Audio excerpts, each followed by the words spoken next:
Bonjour, bonjour à toutes et à tous, bienvenue sur YouTube Temps de Sport, la première chaîne YouTube d'histoire du sport et de l'EPS. Merci, vous êtes de plus en plus nombreux à nous rejoindre, plus de 3500 en France et à l'étranger. Merci beaucoup, merci beaucoup. Aujourd'hui, on fait un spécial Réussir Vichy, les épreuves pratiques et orales du CAPEPS et de l'agrégation EPS à Vichy. Et on a le plaisir de recevoir Pierrick Desfontaines et Simon Godorecci de l'UFR STAPS de Toulon.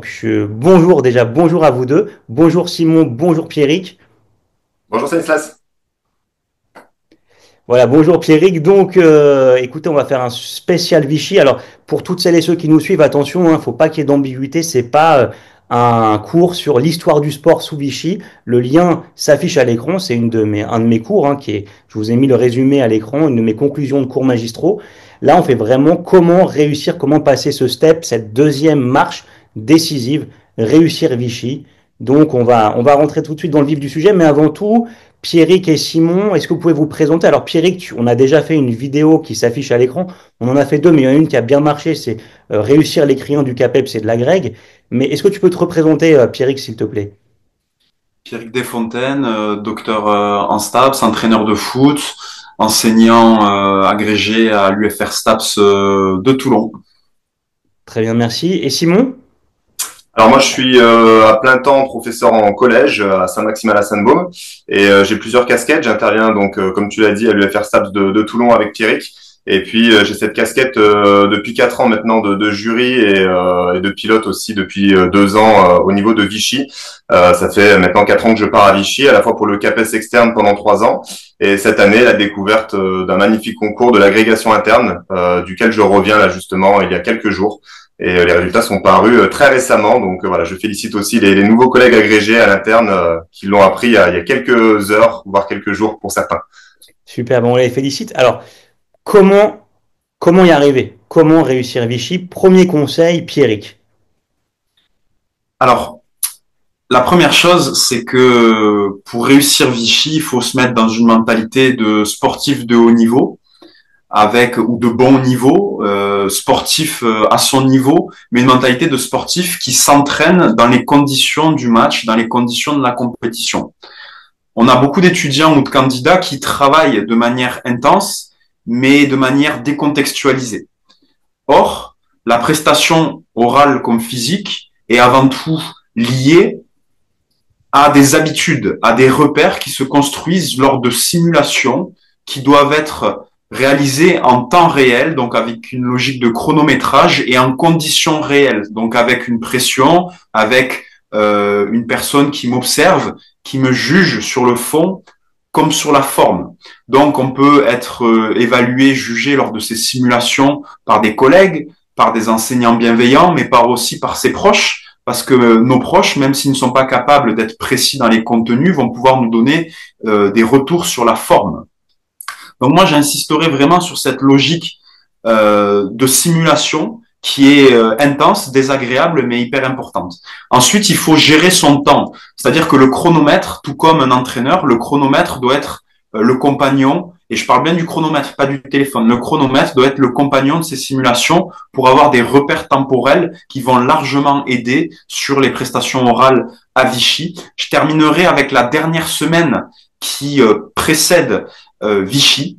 Avant de partir à Vichy, il faut être sur une logique d'affûtage. Les Anglais parlent d'affûtage tapering. Ça veut dire qu'il faut réduire le volume de travail pour créer de la fraîcheur, se reposer, bien dormir, faire la sieste, bien manger, tout en conservant des phases de travail intenses, 3-4 heures par jour, où je suis dans la précision et l'intensité. Et après, je me repose pour arriver à Vichy avec de la fraîcheur. Ok, bah merci, c'est très clair. Excusez-moi, j'avais oublié de préciser que on va pas rentrer dans le détail du contenu, des épreuves, autant pratique qu'orale entre les deux concours. Surtout, il y a l'externe, il y a l'interne, nous a dit Simon. Donc là, c'est vraiment des conseils vraiment transversaux. Merci, Pierrick. Simon, peut-être deuxième conseil. Alors moi, ce serait plutôt sur d'un regard plutôt microscopique sur ce qui se passe dans le microcosme de Vichy lorsque les candidats arrivent, quel que soit le concours d'ailleurs. C'est la gestion un petit peu du cadre de vie spécial qu'il va y avoir à Vichy. sur des durées plus ou moins longues. Hein. On va pas revenir sur les durées des concours, mais on a des concours qui peuvent durer jusqu'à une semaine, d'autres qui sont plutôt condensés sur 1 ou 2 jours. L'idée, c'est d'avoir un cadre de vie à Vichy en tant que candidat qui soit optimal pour pouvoir être dans le meilleur état physique et mental, pour pouvoir être au maximum de ses possibilités lors des entretiens et des pratiques physiques. Donc, dans ce cadre de vie, il y a le choix du lieu de résidence. Là, j'invite vraiment les futurs candidats, les années à venir, à réserver, à réfléchir sur leur lieu de villégiature. Ça peut être le camping de Vichy, ça peut être les hôtels, ça peut être des locations, mais vraiment le lieu a une importance primordiale sur la qualité du sommeil, sur la qualité de la récupération, et puis savoir un petit peu comment on va vivre ces différentes journées. Est-ce qu'on a besoin, parce qu'on se connaît, de calme, d'être seul, d'être plutôt tranquille, ou plutôt de devoir partager ça. Mais là, je laisserai Pierrick revenir là-dessus dans plus en détail. Mais voilà, cette idée de cadre de vie, cette idée de lieu de vie, à réfléchir, à anticiper, à réserver tôt, parce que ce sont des concours, notamment le CAPES externe, qui mobilisent énormément de personnes. Donc voilà, réfléchir un petit peu à tout ça, de façon à avoir une semaine, non pas de vacances hein, évidemment, mais une semaine dans un cadre agréable, où on se sent bien et où se sent prêt à affronter les épreuves oraux et pratiques de Vichy. C'est une petite question. En général, ça dure combien de temps? On est combien de temps sur place à Vichy pour n'importe quel concours, hein, enfin pour. Alors tout va dépendre des concours externes ou internes. Là, par exemple, sur l'agrégation interne, on est sur des sessions de 2 jours. Donc c'est extrêmement condensé. Les candidats enchaînent pendant 2 jours, mais par contre, ce n'est que 2 jours. Et par contre, sur des sections comme le CAPES externe, qui est vraiment une très très grosse machine que j'ai eu la chance de vivre pendant 3 ans, là, par contre, on est quasiment sur une semaine. C'est 5 jours. Donc là, pendant 5 jours, il va falloir vraiment gérer sa récupération après les oraux et puis sa préparation physique, parce qu'il va falloir à la fois enchaîner des oraux de haut vol en conditions d'entretien face à des jurés et derrière enchaîner aussi différents types de pratiques, des pratiques physiques où il faudra aussi être à son maximum. Donc ça peut aller quasiment jusqu'à une semaine. Donc il faut être prêt aussi physiquement et au niveau du cadre de vie, être prêt à pouvoir gérer ça. Ouais.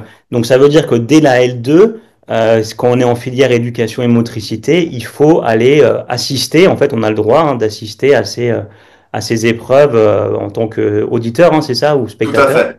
Tout à fait. Il y a un procédé assez particulier. Il faut se présenter au Palais du Lac. Donc, c'est le grand lieu, notamment pour le CAPES et pour l'agrégation de passage des oraux. Il faut se présenter au Palais du Lac et avoir son ticket d'auditeur. Mais évidemment, moi, j'encourage vraiment mes étudiants et je pense que c'est important d'encourager tous les étudiants partout en France. Dans la projection de ce concours, il faut se rendre à Vichy, il faut y aller à N-1, l'année d'avant au moins, et puis assister à des oraux, assister à des pratiques. Ça permet de désacraliser aussi tout ça. On a l'impression que c'est un petit peu impossible pour certains. Quand on écoute les étudiants, on a l'impression que c'est un cap impossible à passer, que les jurés sont méchants, que c'est compliqué. Pas du tout. Il faut vraiment se rendre sur place et réaliser finalement que c'est accessible, que c'est possible et assister à des pratiques, à des entretiens pour pouvoir se rendre compte de la machine que ça représente. Merci. Alors, troisième conseil, Simon, également. Alors moi, Vous ce avez serait un- aussi ouais. pour revenir sur la programmation annuelle et notamment sur la gestion de la préparation aux oraux. Il y a de moins en moins de temps, en tout cas les concours entre l'admissibilité et l'admission, le temps peut être très restreint. On peut être sur 15 jours, notamment 15 jours, 3 semaines pour certains concours.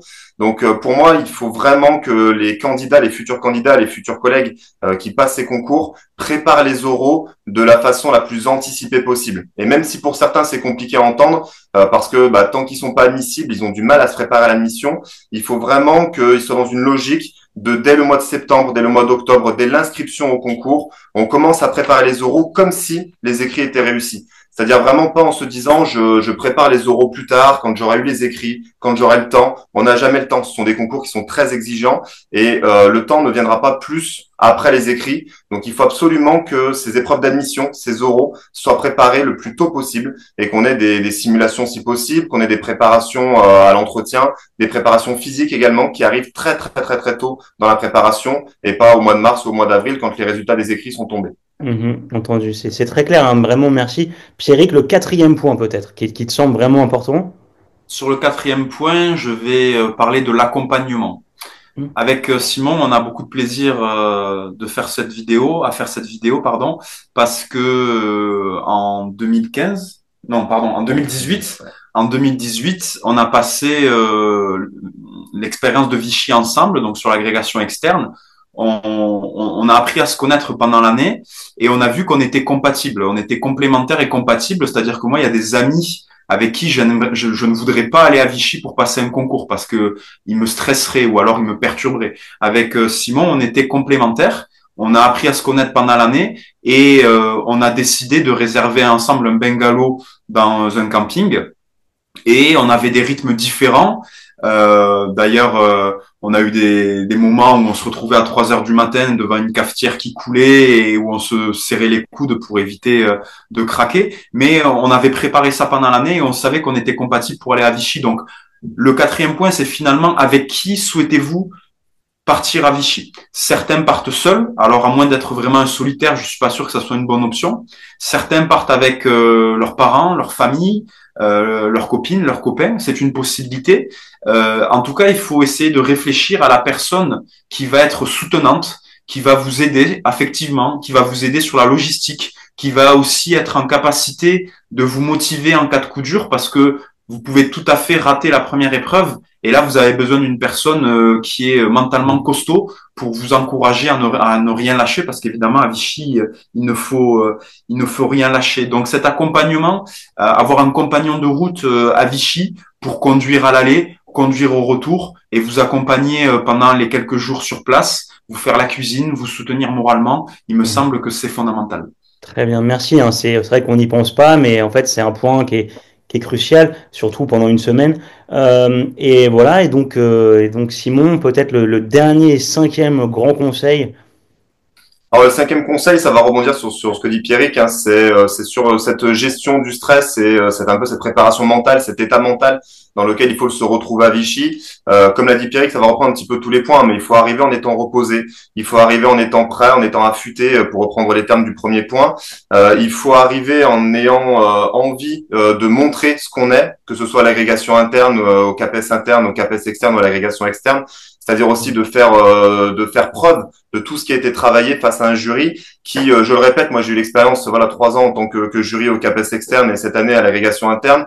Le fil rouge, c'est la bienveillance. C'est-à-dire que en aucun cas, on est là pour casser le candidat, pour le mettre en difficulté. On est vraiment par le questionnement, par l'approche du candidat, que ce soit en oral 1, en oral 2, oral 3, oral 4. C'est vraiment cette idée de bienveillance exigeante, c'est-à-dire amener le candidat à son plus haut potentiel par le questionnement et vraiment essayer d'en tirer la substance la plus fondamentale qu'il a, c'est-à-dire vraiment cette idée de ce qu'il peut donner de meilleur à ce moment-là. Donc il y a aussi cette idée voilà, de noter forcément, de classer les candidats, mais vraiment en les tirant vers le point le plus haut, vers leur maximum. Et il faut pas avoir l'impression qu'on va aller à Vichy pour se faire casser, pas du tout. D'accord. Je peux Pierrick, rebondir, Stanislas? bien sûr. En complément de ce que dit Simon, quand les jurys sont durs avec vous, c'est bon signe. Généralement, ça veut dire qu'ils vont chercher haut, ils vont vraiment vous pousser dans vos retranchements. Donc, il faut plutôt être content quand un jury a été rudoyant avec un candidat.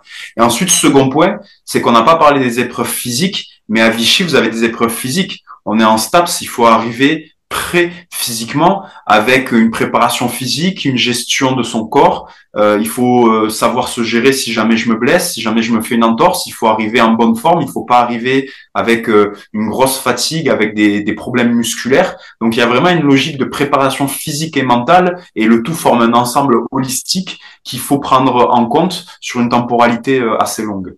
Ouais, merci. Et surtout, si j'ai bien compris, c'est parfois la chaleur étouffante aussi, hein, qui règne à Vichy. Alors ça, tout dépend des concours, mais en effet, pour le CAPES externe, là, sur les 3 dernières années, on a vécu des sessions à bien 30-35 degrés dans le Palais du Lac. C'est chauffé à blanc, il n'y a pas la clim, hein. C'est chauffé à blanc par des cerveaux en ébullition dans tous les sens.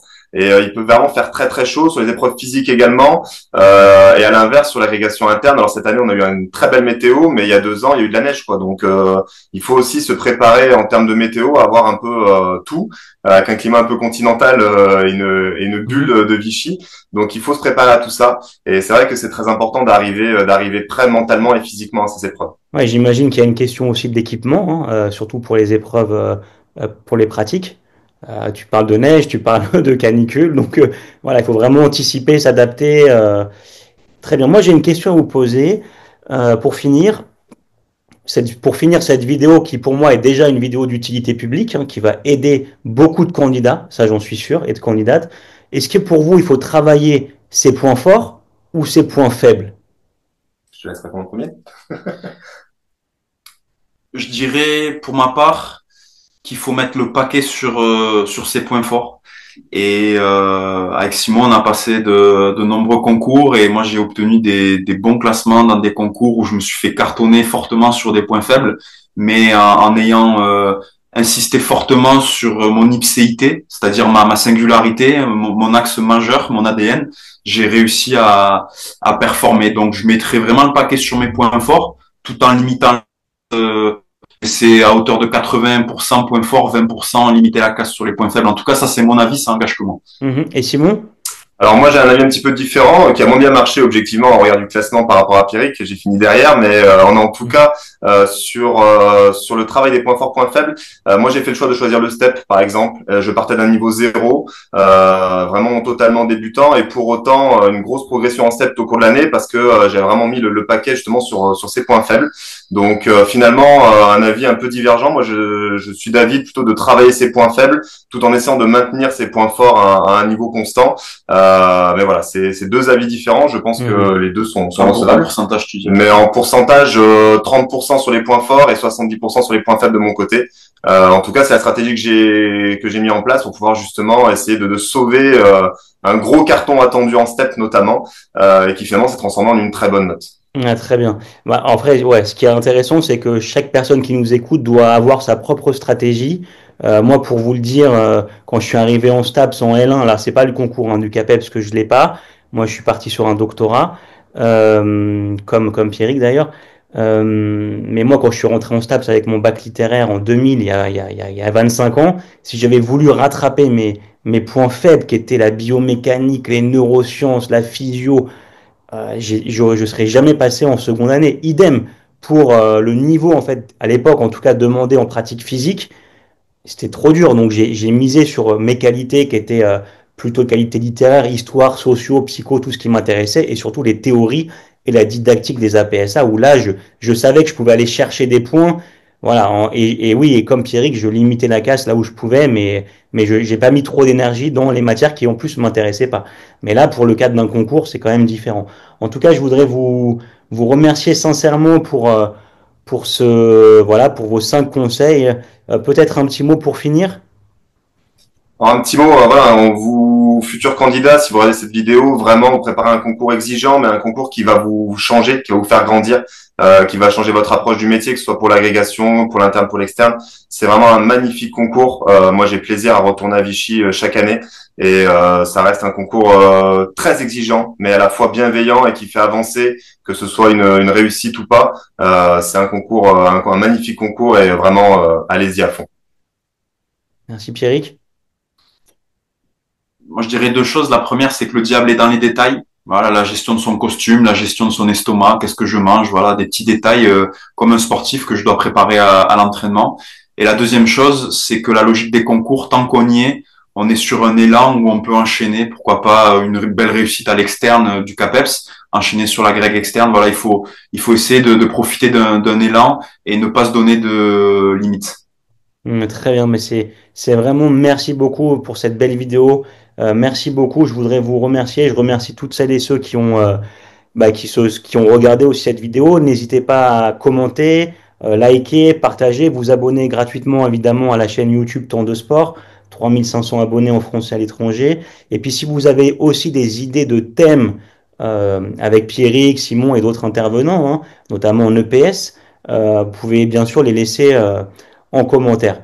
Voilà, donc je vous remercie et puis n'hésitez pas aussi à partager cette vidéo, hein. À bientôt, merci beaucoup, merci Simon, merci Pierrick, à bientôt sur YouTube Temps de Sport. Stanislas. Partagez, commentez, abonnez-vous, car enseigner, c'est répéter.